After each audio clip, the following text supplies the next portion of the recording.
Kekasih Tuhan, saya Pendeta James Ong dari Gereja Imamat Rajani, Surabaya. Hadir kembali di ruang dengar Anda semuanya.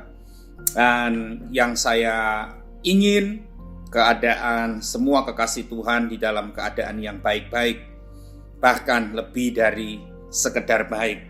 Ya, kekasih Tuhan, sore hari ini kita mau sisihkan waktu sebentar untuk kembali merenungkan firman Tuhan, karena kita tahu bahwa firman Tuhan itu yang membuat kita berhasil. Firman Tuhan itu yang memberikan hikmat kepada kita. Firman Tuhan itu yang menyatakan banyak hal-hal yang dunia tidak bisa melakukan, tapi firman Tuhan bisa lakukan. Sebab itu jangan pernah alergi dengan firman Tuhan. Makin banyak engkau mendengar dan menerima firman Tuhan, seharusnya hati kita menjadi makin lembut di hadapan Tuhan. Tetapi kekasih Tuhan, memang ini bukan rahasia umum bahwa banyak orang pergi ke gereja, banyak orang mendengar firman, gemar mendengar firman, apalagi sekarang kita tahu bahwa media sosial begitu maju, semua orang bisa mendengar khotbah firman Tuhan dari YouTube, dari semua hamba Tuhan dari dalam negeri atau luar negeri, semuanya kita bisa. Tetapi apakah itu mendatangkan perubahan hidup bagi kita? Dan apakah itu mendatangkan perubahan nasib bagi kita? Banyak orang hanya sekedar mendengar tanpa terjadi sesuatu perubahan. Kekasih Tuhan, sebetulnya menjalani hidup kekristenan itu seperti orang yang lagi bersekolah. Seorang yang lagi menuntut ilmu di sekolah, setiap hari dia datang sebelum masa pandemi ini. Kita tahu bahwa seorang anak yang bersekolah, dia harus datang ke sekolah tiap hari, dan selama beberapa jam dia diajar banyak mata pelajaran di sana. Ya, hanya di musim pandemi ini semua dilakukan secara online dari rumah. Tetapi seorang anak yang sekolah, tadi saya bilang bahwa kehidupan Kristen kita ini seperti orang yang lagi sekolah. Anak yang sekolah tidak hanya dituntut untuk masuk tiap hari saja, walaupun itu syarat utama. Kalau saya dulu sekolah, saya ingat ketika saya nggak masuk beberapa hari, langsung sudah dikasih surat peringatan orang tua saya. Iya kan? Jadi memang salah satu syarat untuk seorang anak bisa sekolah di sekolah yang dipilihnya oleh orang tuanya, dia harus masuk setiap hari, kalau bisa 1 tahun tanpa absen sedikit pun. Tapi sebetulnya bukan cuma dituntut untuk masuk tiap hari, tapi lebih dari itu dia dituntut untuk alami kemajuan demi kemajuan di dalam mentalnya, di dalam perilakunya, di dalam skillnya, keterampilan, dalam pengertiannya, segala macam.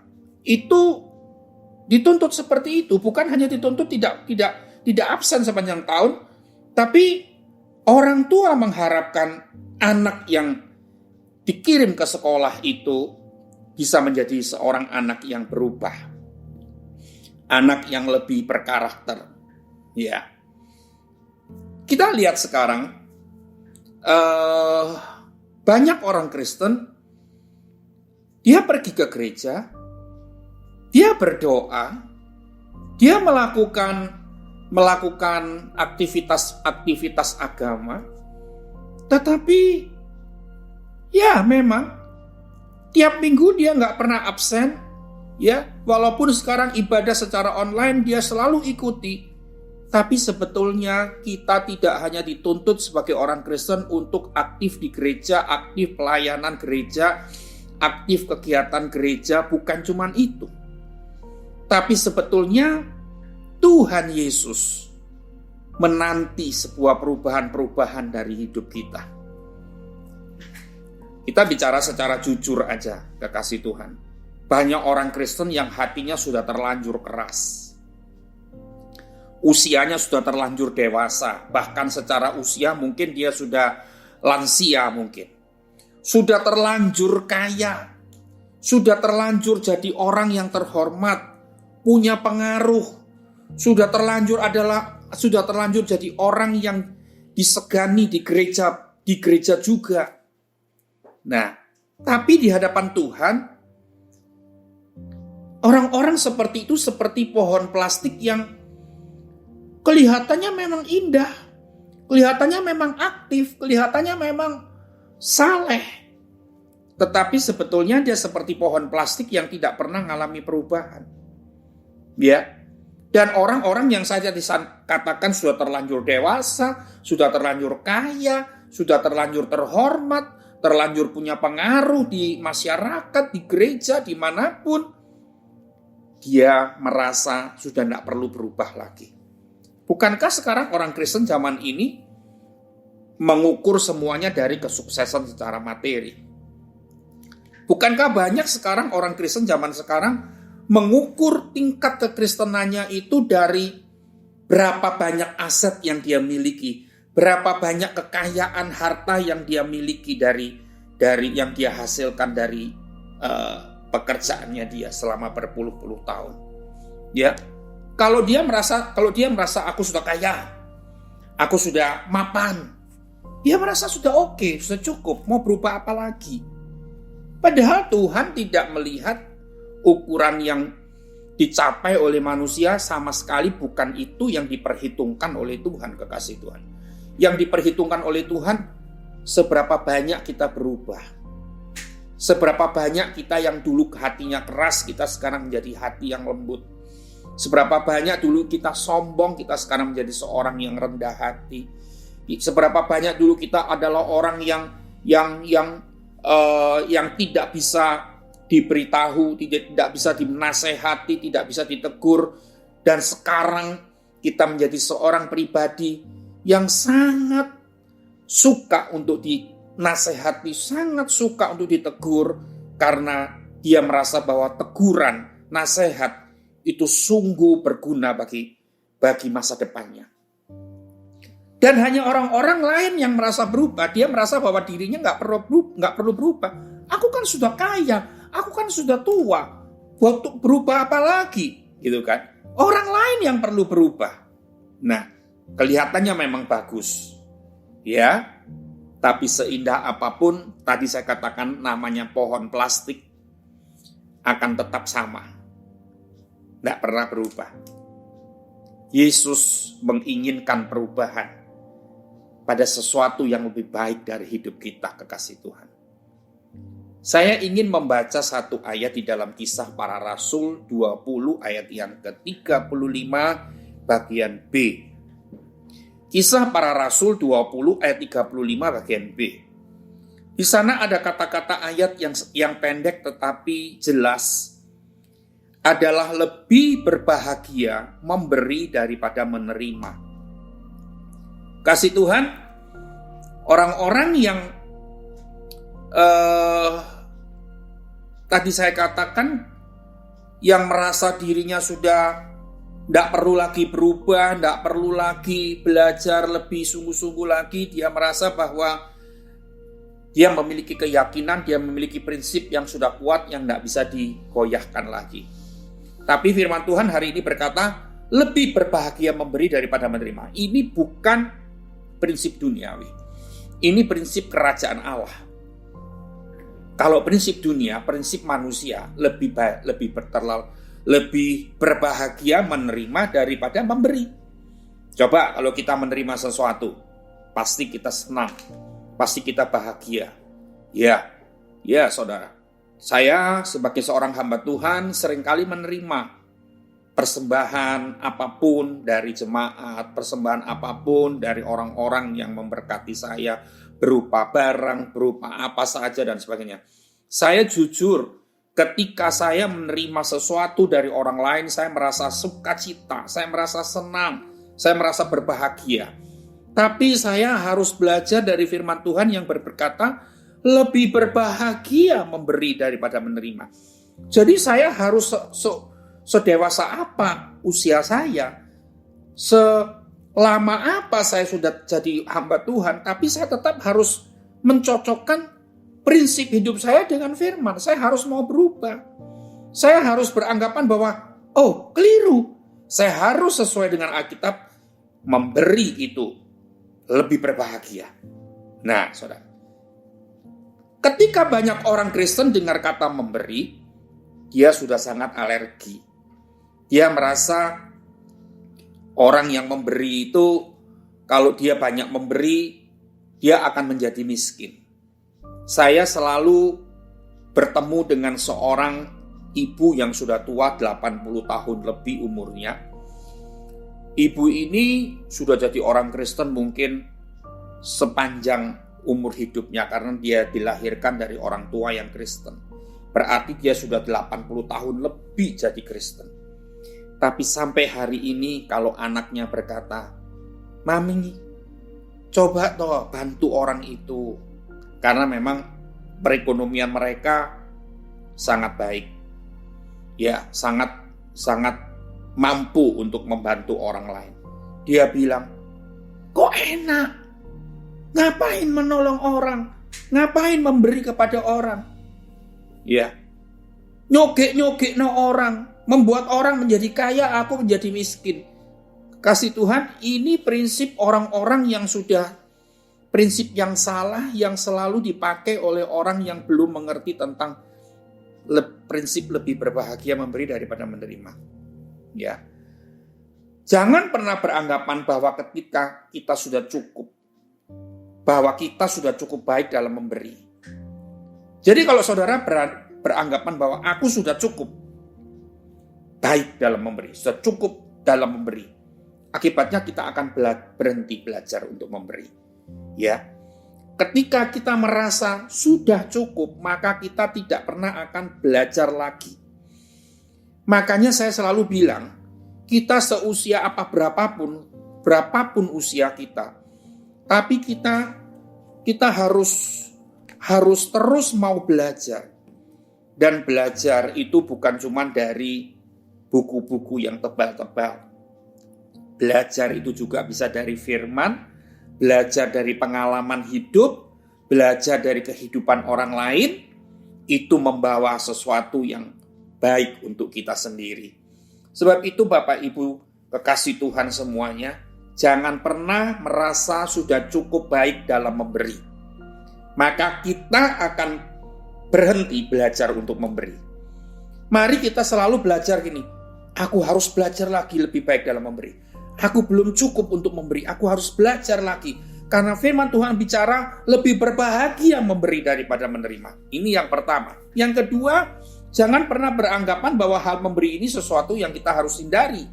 Ya, sehingga kalau kekasih Tuhan menghindari kata memberi, beranggapan bahwa memberi ini sesuatu yang kita harus hindari, mungkin karena kita nggak cukup mampu, untuk kebutuhan kita sendiri masih banyak yang belum terpenuhi, ya, maka kita akan sinis ketika kita dengar khotbah firman Tuhan yang bertemakan tentang memberi. Ya, kekasih Tuhan berikutnya, jangan pernah berpikiran negatif tentang pengajaran memberi. Banyak orang-orang di gereja ketika diajar oleh pendeta untuk lebih baik lagi dalam memberi kepada orang lain, memberi kepada Tuhan, dia punya pikiran-pikiran yang negatif. Dia punya kecurigaan-kecurigaan. Dia berpikir bahwa orang ini mata duitan. Dia berpikir bahwa Tuhan itu kok suka minta-minta. Dia berpikir bahwa, jangan-jangan ada udang di balik batu, ada tujuan-tujuan yang tersembunyi dan sebagainya.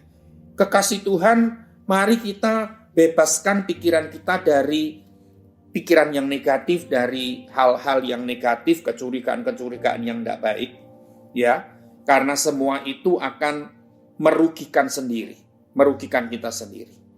Dan saya mau berkata kepada kekasih Tuhan semua sore hari ini, kalau kekasih Tuhan merasa rohanimu sudah cukup dewasa, ya, kalau kekasih Tuhan merasa bahwa ilmu Alkitabmu sudah cukup mumpuni,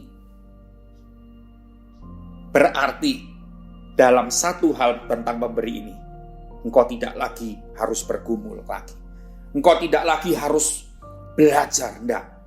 Tapi soal memberi adalah soal yang sangat menyukacitakan dia. Soal memberi adalah soal yang sangat dia sukai. Dan hidupnya setiap hari hanya banyak memberi karena dia lebih berbahagia. Makin banyak memberi, dia makin berbahagia. Kekasih Tuhan. Ya, saya ingin sampaikan kepada kekasih Tuhan hari ini. Ya, jangan pernah beranggapan bahwa memberi itu adalah urusan orang kaya. Kekasih Tuhan,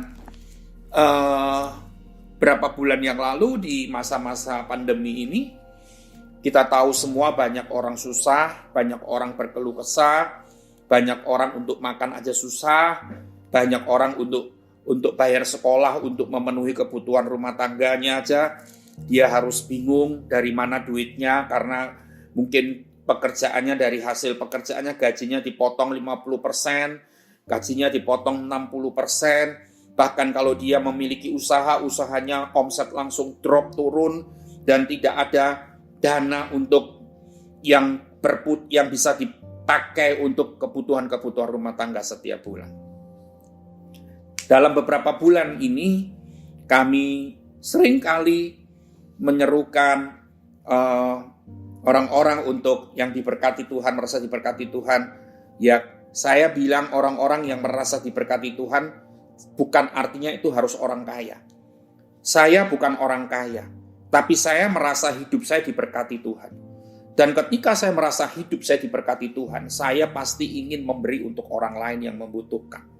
Ya, kekasih Tuhan. Lalu banyak orang yang saya ajak dia memberi.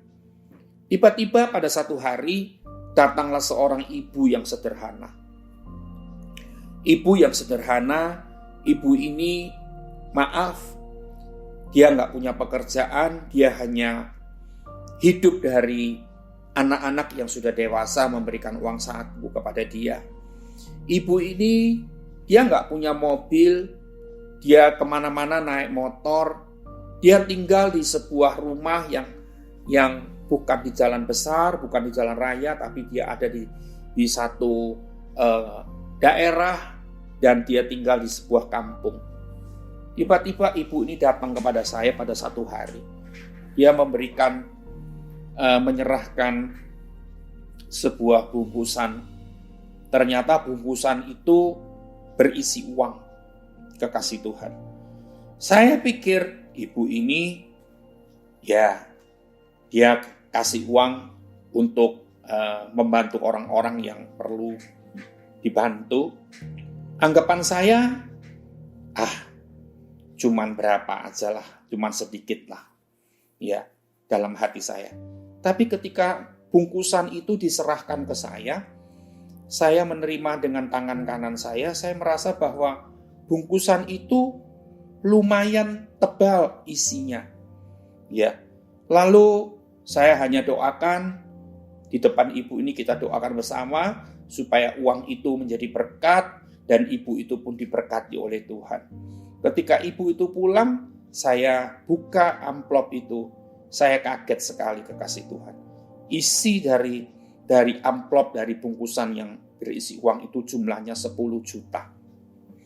Suatu jumlah yang fantastis yang diberikan oleh seorang ibu yang sederhana, yang saya tidak pernah menyangka bahwa ibu ini punya hati dan dia pasti merasa sukacita, pasti dia merasa berbahagia ketika dia membagi sedikit miliknya kepada orang-orang yang lebih membutuhkan.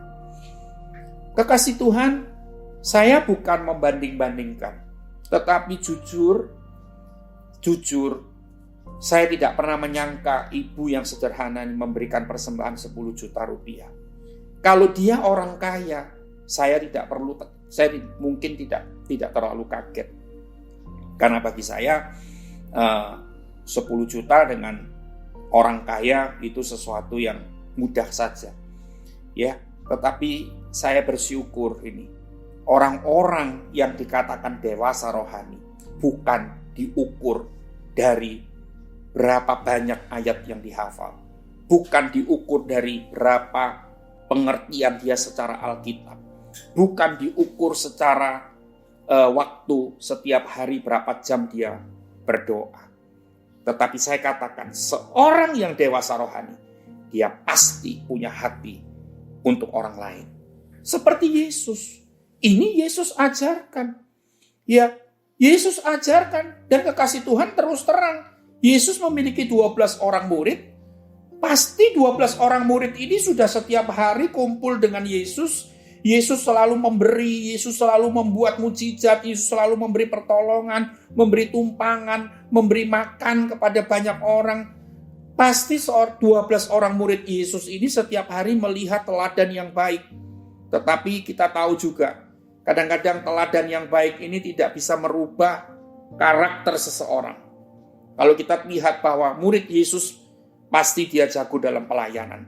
Murid Yesus pasti dia ahli dalam mendoakan orang. Pasti dia ahli dalam segala, terampil dalam segala berbagai macam bidang.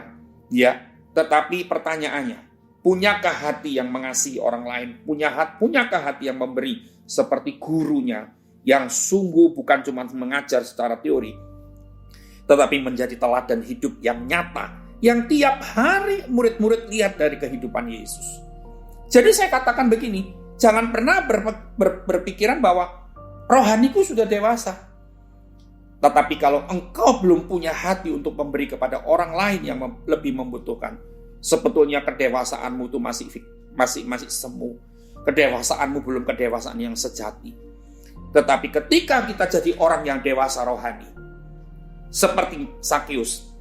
Sakeus adalah orang, di kitab Lukas 19, adalah orang yang mata duitan, adalah orang yang tidak kenal Yesus, adalah orang yang suka meres orang miskin. Itu Sakeus, kita tahu. Tetapi ketika dia ketemu Tuhan Yesus di rumahnya, di bawah pohon ara yang dia ada di sana, dan akhirnya berlanjut ke rumahnya. Apa akhirnya? Tiba-tiba orang yang mata duitan ini, dia jadi orang yang punya belas kasihan, punya hati untuk memberi. Dia bilang pertama kali, Tuhan, separuh dari hartaku akan kubagi-bagi untuk orang miskin. Lihat, orang kalau diubah Tuhan, kerohaniannya dewasa, dia pasti menjadi orang yang mudah memberi. Ya, sebab itu kekasih Tuhan, jangan jadi orang yang munafik. Kita berkata yang muluk-muluk tentang Alkitab, tetapi hatimu tertutup untuk orang lain. Ya, jangan pernah berpikir ketika kita memberi, milik kita akan berkurang dan menjadi habis, membuat kaya orang lain, membuat kaya gereja. Jangan pernah berpikir seperti itu. Kalau kita ngerti, semakin kita banyak memberi, semakin kita banyak diberi, semakin kita banyak memberi, semakin kaya hidup kita, semakin dipelihara anak cucu kita oleh Tuhan. Sebab itu kekasih Tuhan, jangan menjadi orang yang munafik di hadapan Tuhan. Munafik seperti siapa? Kalau kita di Alkitab seperti orang Farisi, seperti ahli Taurat. Dia pinter Taurat Musa, dia pinter dan semuanya dia taati. Tapi dia tertutup hatinya untuk orang lain. Tidak punya belas kasihan, tidak punya kasih. Untuk memberi itu sesuatu yang sangat dia hindari. Jangan sampai kita menjadi orang Kristen yang seperti itu. Sebab itu kekasih Tuhan, mari sore hari ini, lihat sekelilingmu, siapa saja yang perlu dibantu. Lihat pekerjaan Tuhan yang ada, hamba-hamba Tuhan yang ada. Adakah yang butuh? Adakah yang perlu dibantu? Kalau ada, jangan suruh orang memberi. Mari diri kita melangkah untuk memberi apa yang kita bisa beri untuk orang-orang yang membutuhkan. Untuk hamba-hamba Tuhan, untuk pekerjaan Tuhan dimanapun. Ya, saya percaya justru di masa pandemi ini adalah saat yang tepat untuk kita banyak memberi. Supaya apa? Supaya Tuhan bisa menyatakan kuasa-Nya, memelihara kita secara ajaib. Kita tidak pernah akan berkekurangan. Kita pun tidak pernah akan minta-minta. Tetapi kita menjadi orang-orang yang di masa sulit ini, jadi orang-orang yang diberkati Tuhan. Jadi orang-orang yang sungguh dipakai Tuhan untuk menjadi kemuliaan bagi nama Tuhan. Mari kita berdoa. Bapa, di dalam nama Yesus, Biar firman Tuhan malam hari ini boleh menjadi darah daging kami, boleh menjadi jiwa kami. Sebetulnya kami menjadi orang yang sungguh bukan cuman senang menerima, tetapi kami justru lebih senang, lebih berbahagia ketika kami memberi dan berbagi. Tuhan, terima kasih karena kuasa-Mu itu luar biasa, dan kami percaya ada pemeliharaan Tuhan di masa-masa krisis ini. Ada hal-hal yang ajaib Tuhan akan melakukan di masa-masa sukar ini. Terima kasih Tuhan, terima kasih. Kami percaya firman-Mu ini sungguh akan bekerja dan akan mengubah hidup kami. Berkat-Mu dicurahkan untuk semua kekasih Tuhan dimanapun mereka berada. Kalau mereka sakit, Engkau sembuhkan. Kalau mereka kekurangan, Engkau mencukupkan lebih dari cukup, karena Engkau El Shaddai, Engkau Jehovah Jireh, memberikan lebih dari cukup kepada kami. Terima kasih Bapa, dalam nama Yesus kami berdoa. Amin. Kekasih Tuhan, saya Pendeta James Ong dari Gereja Imamat Rajani Surabaya, pamit undur dari ruang dengar Anda, dan doa saya Tuhan selalu memberkati kekasih Tuhan semuanya. Amin. Tuhan Yesus memberkati.